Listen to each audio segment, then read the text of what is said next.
News 8 is your local election headquarters. The next congressional elections are more than a year away now, but a lot of campaign cash is already flowing in the race for the state's first district. 4 Democrats taking aim at longtime incumbent John Larson, one of them former Hartford Mayor Luke Bronin. He says he already has more than $1 million coming in. News 8 political reporter Mike Cerulli has the details. If you want to book an Amtrak ticket from Hartford to Washington, D.C. for November of next year, you can expect to pay about $60. If you want to take that ride as a congressman-elect, expect that price tag to go way up. Try tacking on the cost of a multi-million-dollar campaign to it.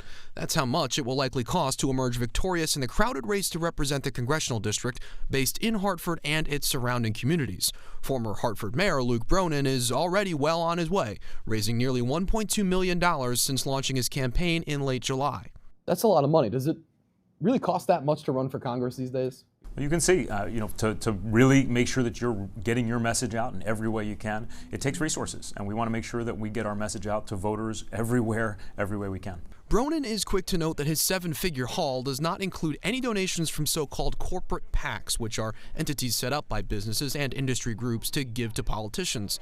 He says his donations come from donors who give donations ranging from $5 or $10 on up to thousands. They may do it for a bunch of different reasons. They may or may not agree with everything that candidate stands for. They may think that they're in politics for the right reason. They may like the voice that they're bringing to politics.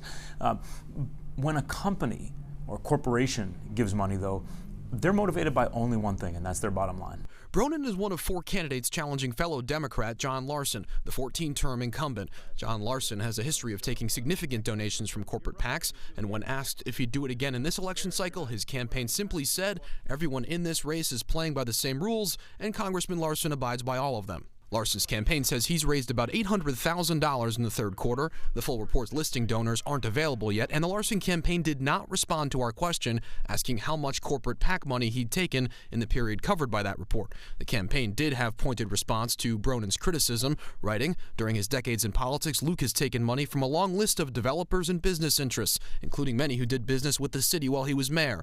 After 25 years in politics, the idea that he's suddenly a fresh face ready to reinvent the party is laughable." We asked Bronin about the influence big donors of any kind exercise on the politicians they fund. What does that get you? Do you pick up the phone call a little faster when someone rings? Doesn't get anybody anything different for me. State Representative Jillian Gilchrist, another Democrat vying for Larson's seat, had this to say about the cash battle playing out between 2 of her potential primary election rivals. I think it's just an old way of doing politics that people really hate.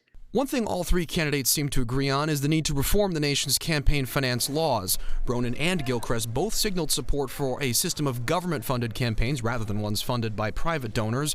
Connecticut already has its own such system, and Larson has voted for legislation that would establish one at a federal level. In New Haven, I'm Mike Cerulli, News 8.